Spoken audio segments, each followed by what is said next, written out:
Assalamualaikum warahmatullahi wabarakatuh, teman seberanda Trisa semua, apa kabar? Semoga selalu dalam karunia kesehatan dari Allah Subhanahu wa Ta'ala. Hari ini saya kedatangan tamu yang sangat cantik, smart, penulis kumpulan puisi bestseller, influencer, fashion entrepreneur, semuanya diborong deh kayaknya ya. Lalu kemudian sudah pasti jadi idola arek Surabaya. Evita Febriani Syah Putri atau biasa dipanggil Pepi. Assalamualaikum Mbak Pepi. Waalaikumsalam Bu Siwi. Selamat Ya, siang Bu Siwi. selamat siang. Alhamdulillah. Kok puasa-puasa tambah cantik aja, Pep? Masya Allah. Terima kasih Bu Siwi. Ya, makasih banget, Pep, mau berkunjung di beranda Trisa. Yang jelas pastinya Sama-sama saya Bu minta Siwi. Pepi untuk kemudian bisa sharing-sharing pada teman-teman dari beranda Trisa. Apa kabar nih? Apa kesibukannya selama bulan puasa? Alhamdulillah untuk saat ini sih baik Bu Siwi. Untuk kesibukan sekarang mungkin saya lebih berfokus ke 3 hal. Yang pertama ada di Instagram. Karena di Instagram sendiri memang saya lagi fokus untuk pembuatan konten seputar campaign ataupun endorse juga. Terus kemudian yang kedua, saya sekarang lagi proses untuk mengerjakan naskah untuk buku keempat dan kelima. 2 buku sekaligus untuk tahun ini, alhamdulillah. Alhamdulillah. Karena kebetulan ada 2 penerbit yang berbeda yang meminta saya untuk deadline-nya harus tahun ini terbitnya. Jadi sekarang saya lagi ngebut untuk buat 2 naskah sekaligus Wah, tahun ini. Gitu. benar-benar ini ya harus menyendiri untuk dapat inspirasi. Buku Iya, Bu Siwi. bertahan, ini adalah buku ketiga. Enggak, Bu Siwi. Ya, buku bertahan ini adalah buku ketiga. Buku yang kemudian menorehkan sejarah bagi Pepi bahwa ternyata hobi bikin puisi itu bisa menjadi suatu hoki bagi Pepi. Alhamdulillah, iya Ya, Bu Siwi. bestseller di salah Betul. satu toko buku ternama. Sekarang sudah cetak ke berapa nih, Pep? Untuk sekarang ini di bulan ke-6 saya sudah cetak 4 kali, Oke. sekitar 12.000 eksemplar, Bu Siwi. Wah, 12.000 eksemplar, luar biasa, Pep. Ngomong-ngomong, Iya. nulis puisi itu sejak kapan sih? Kalau untuk nulis puisi, rasanya saya mulai nulis tuh 2016, Bu Siwi. Waktu itu memang saya nggak ada niatan untuk mau buat buku, atau saya pun nggak ada niatan untuk memperkenalkan tulisan saya ke halayak umum. Karena memang pure saya benar-benar menulis karena saya ingin mengeluarkan semua yang saya rasakan aja. Karena sejujurnya saya orangnya nggak terlalu suka untuk cerita masalah percintaan ke banyak orang, hanya ke orang-orang tertentu aja, atau saya lebih suka malah mendam sendiri aja. Itu sebabnya saat itu saya lebih memilih untuk nulis aja karena memang ya supaya nggak ada yang tahu, supaya saya aja yang tahu kayak gitu Bu Siri. Terus suatu saat saya pertama kalinya itu buat Tumblr. Saya coba untuk share ke Instagram, ternyata respon teman-teman kok bagus. Ternyata respon teman-teman bilang kata-katanya menyentuh, kata-katanya bagus. Oh, jadi Akhirnya kata-kata itu ditaruh di mereka, Tumblr gitu, Pep? iya awalnya saya post di Tumblr Bu Siwi. Heeh, heeh. Iya. Saya post Tumblr karena saya pikir Tumblr-nya kan saya nggak punya followers di situ. Mhm, Jadi mhm, cuman saya dan tulisan saya aja yang tahu. mhm, mhm. Jadi saya merasa nggak perlu takut di komen atau nggak perlu takut dikritik ketika saya di Tumblr. Mhm. Terus waktu itu saya coba aja sekali untuk share di Instagram. Ternyata respon teman-teman bagus, menyukai tulisan saya juga. Akhirnya saya mulailah sering-sering share di Instagram tentang tulisan saya itu. Oke. Ada pengalaman batin apa sih, Pep, yang kemudian menarik gitu yang Pepi alami untuk nulis puisi? Ada kepuasan apa gitu ketika kemudian menumpahkan apa yang kemudian dirasa atau kemudian apa yang dilihat itu pada puisi? Mungkin karena dasarnya saya itu suka apa ya Bu sih, suka nulis juga. Akhirnya saya ngerasa setiap kali saya menulis satu bait puisi, itu apa yang saya rasakan semuanya tuh Plong bahkan gitu. secara detail, plong, secara detail tertuliskan semua dalam bait puisi itu. Bahkan saya merasa lebih puas ketika saya menuliskan semua itu dalam bentuk tulisan daripada saya harus cerita ke semua orang tentang masalah saya seperti itu sih. Karena ya tadi saya emang orangnya agak sedikit jarang suka untuk cerita masalah itu ke banyak orang gitu. Pep, saya Ya. mengamati ya dari beberapa tahun terakhir sebelum kemudian ada buku bertahan, termasuk ketika ada quote-quote-nya, puisi-puisinya Pepi itu malah justru yang saya lihat malah nggak di Instagram. Saya yang dulu ngelihatnya malah uh, di mana ya? Ya di apa namanya ya? Wah, kok jadi lupa. Sebentar. Sebentar. Ada di ini nih. Ada di Pinterest. Oh, iya Banyak iya Bu banget Siwi. gitu. Dan kemudian saya nggak ngira kalau ternyata dari Pinterest itu kemudian malah menjadi banyak di-quote oleh banyak anak-anak muda, terutama perempuan yang sedang galau kayak gitu. Memang sih kalau Iya. kata-kata dalam puisi Pepi kalau dibaca-baca nih menggambarkan suasana hati banget gitu. Saya jadi coba baca deh halaman 34 gitu. Bolehkah aku Iya Bu Siwi. memperbaiki atas apa yang belum sempurna dalam diriku tanpa harus Iya. meninggalkan bagian apapun dari kamu? Ah, rontok hatiku, Pep. Saya kok jadi ambiar gini ya Bu Siwi? Oke. Ya Allah. Baik, Iya Bu Siwi. kira-kira nyusun kayak gitu itu idenya dapat dari mana sih, Pep? Apakah murni dialami sendiri? Tergantung mood dong berarti.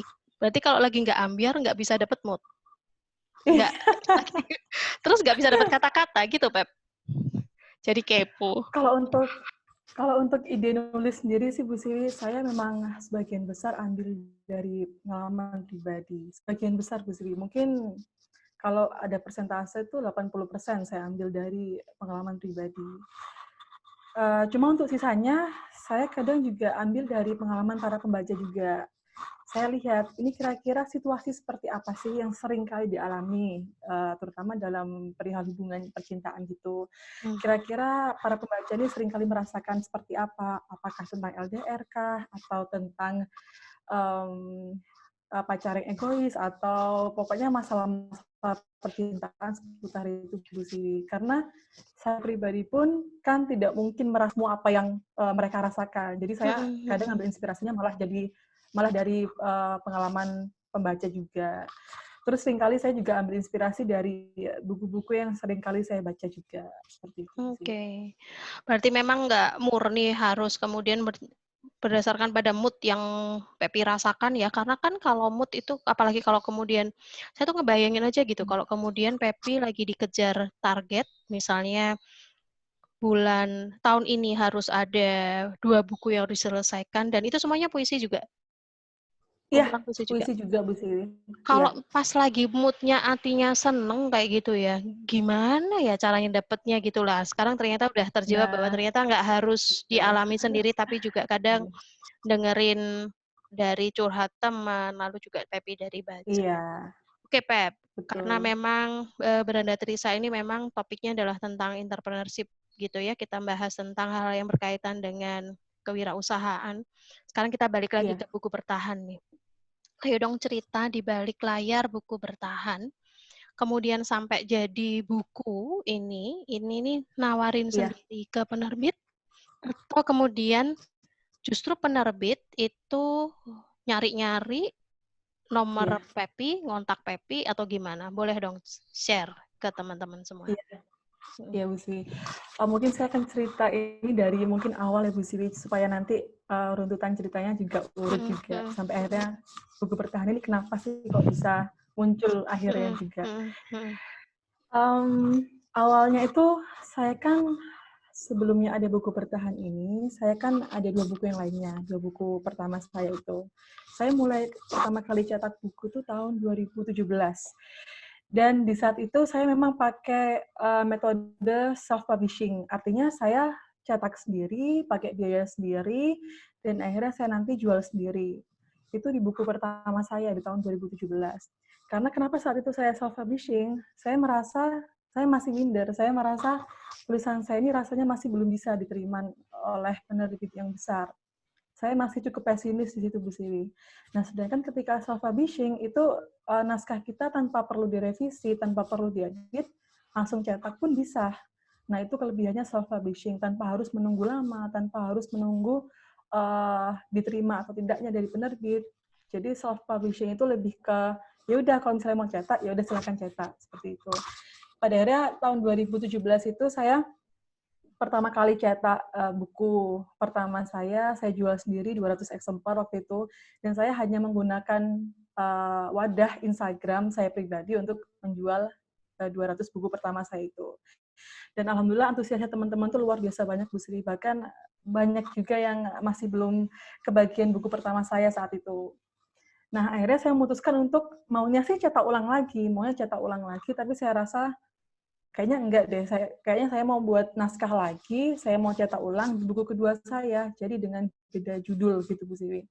Terus akhirnya tahun 2018, tahun kemudian saya lagi-lagi self-publishing lagi, karena saya ngerasa masih belum punya nama terlalu besar, masih belum punya istilahnya karya yang kayaknya bakal diterima oleh penerbit. Saya masih minder waktu itu.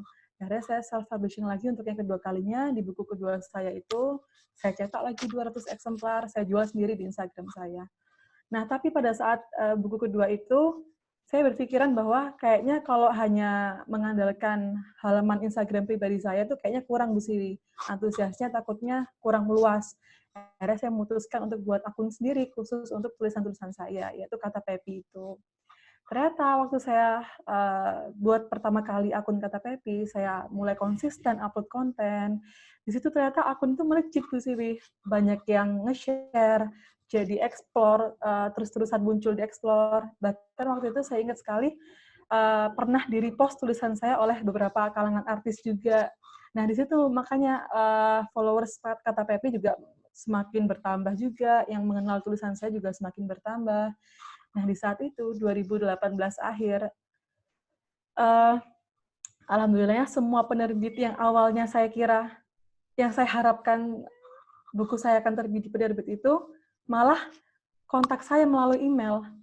Dan itu nggak hanya satu penerbit aja, banyak penerbit, Bu Siwi. Dan itu penerbitnya semua itu yang besar.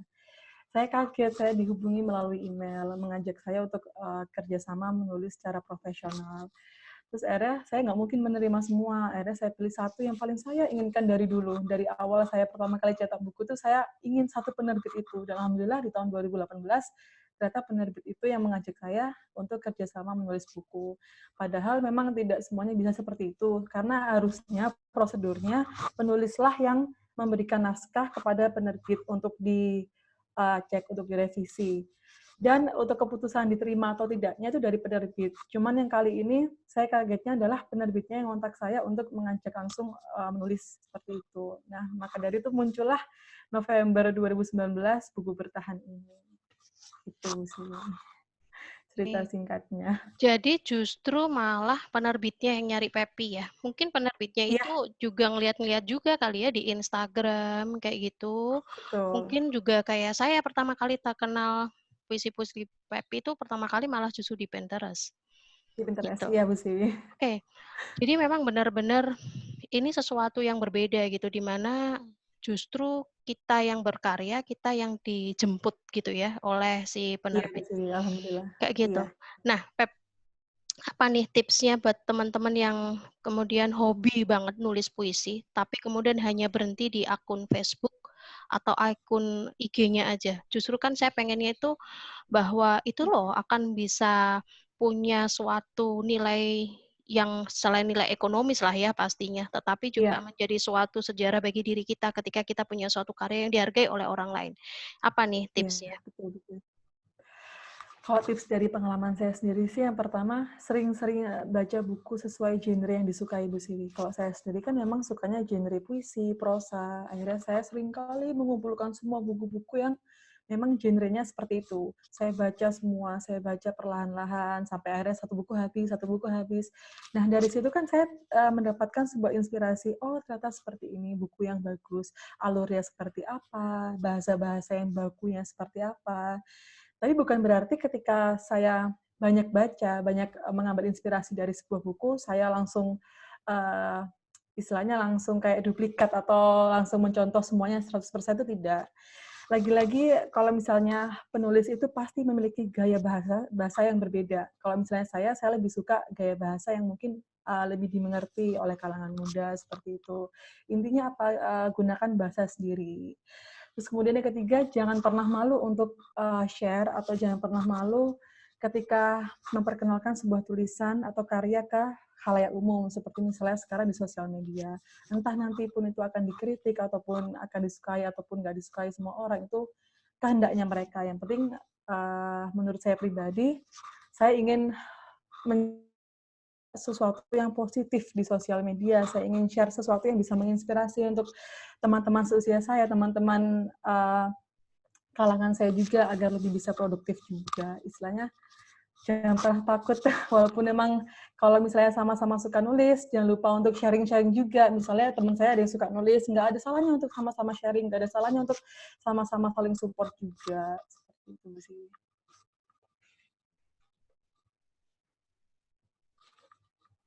Menarik banget ya. Nggak salah kalau kemudian tamu saya sekarang ini benar-benar bisa sharing tentang pengalaman pribadi, tentang bukunya, kayak gitu.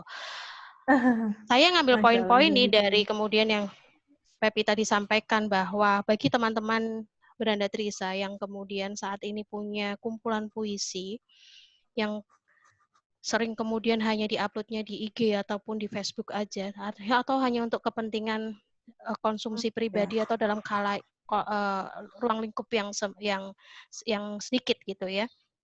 Ada tips dari Mbak Pepi ini, bahwa satu, sering-sering baca buku yang genrenya itu sesuai dengan passion supaya dapat inspirasi gitu. Lalu yang kedua adalah gunakan bahasa sendiri, karena bisa jadi bahasa sendiri itu adalah sebagai identitas pembeda dari penulis yang lain. Gitu. Lalu yang ketiga adalah jangan pernah malu untuk expose karya kita, karena bagaimanapun juga kita nggak pernah tahu kalau langkah kecil kita untuk expose itu adalah menjadi pembuka jalan kesuksesan kita di kemudian hari. Kayak kurang lebih kayak gitu ya Mbak Pepi ya. Iya, Oke, iya Bu Sri. inspirasi banget. Makasih banyak ya Pep sudah sharing di Beranda Trisa. Saya tunggu Ya, karya-karya sama-sama Bu Sri. Pepi yang lain. Doa saya adalah semoga buku bertahan ini segera punya penyusulnya gitu, dan kemudian Amin Bu Sri, insya tetap Allah. best Amin. seller gitu Ya, ya, sehingga amin. kemudian Amin Bu karya-karya Sri. Pepi juga lebih mewarnai karya sastra di Indonesia.